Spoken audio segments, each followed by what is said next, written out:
Selamat datang di Ensiklopedia Dokter. Hai Mams, pernah nggak sih kalian merasa pusing banget mikirin masalah nutrisi si kecil?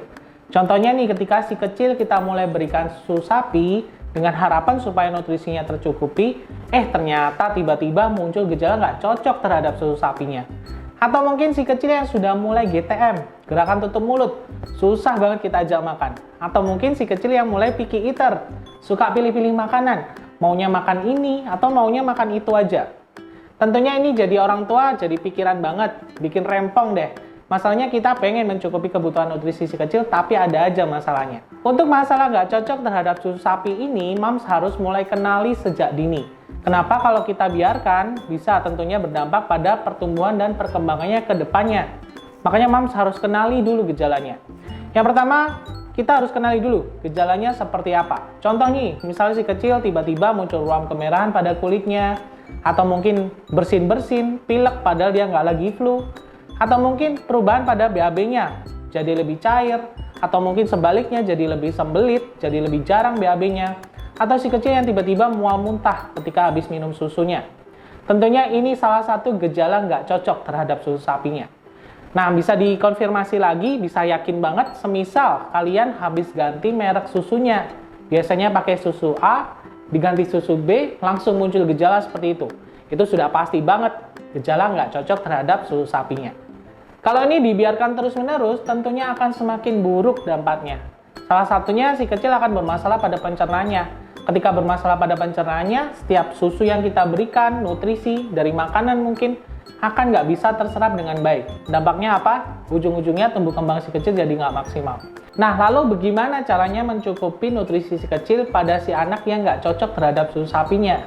Yang pertama, Mams harus ganti susu dari protein hewani menjadi susu dari protein nabati. Contohnya seperti susu soya.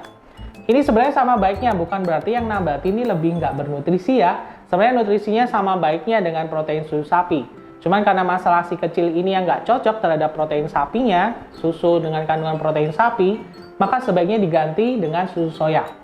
Ingat, susu soya sebaiknya susu soya yang tinggi serat. Tujuannya supaya juga mencukupi kebutuhan seratnya dan bagus untuk pencernaan si kecil. Kalian bisa berikan susu tinggi serat, ya, susu soya tinggi serat 3 kali sehari. Karena ini menurut penelitian mencukupi sekali sekitar 50% lebih kebutuhan serat hariannya. Tapi di luar itu, buat si kecil yang sudah mulai makan, Mams harus perhatikan nutrisinya.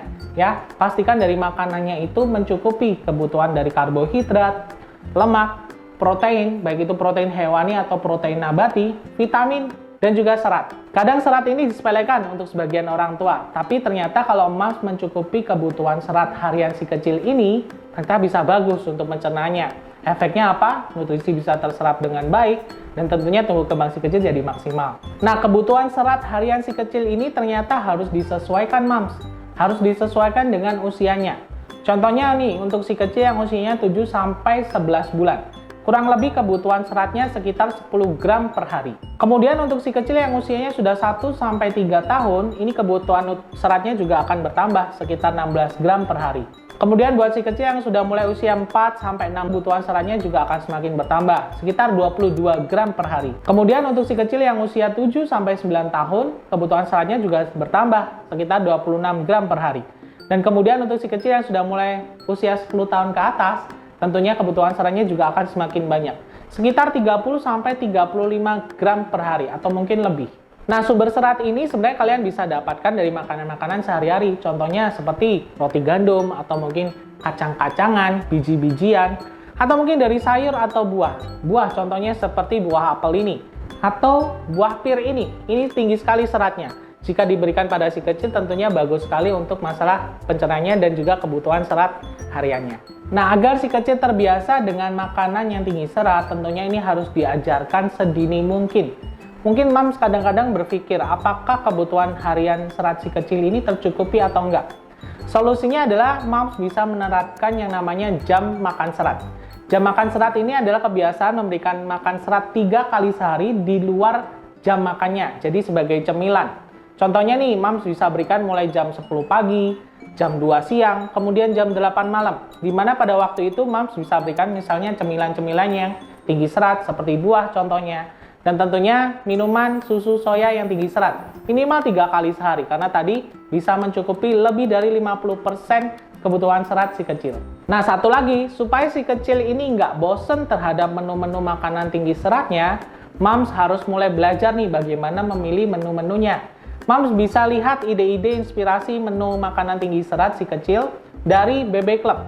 Di sana Moms bisa belajar tentang apa itu jam makan serat, kemudian ada contoh-contoh menu makanannya yang bisa kalian aplikasikan di rumah dan diberikan untuk si kecil. Nah, untuk informasi lebih lanjut tentang jam makan serat 3 kali sehari, nanti linknya akan saya sertakan di kolom deskripsi ya. Oke Moms, segitu aja. Jadi buat kalian yang mungkin kepikiran si kecil yang nggak cocok terhadap susu sapinya, bisa diganti aja sama susu soya yang tinggi serat tentunya.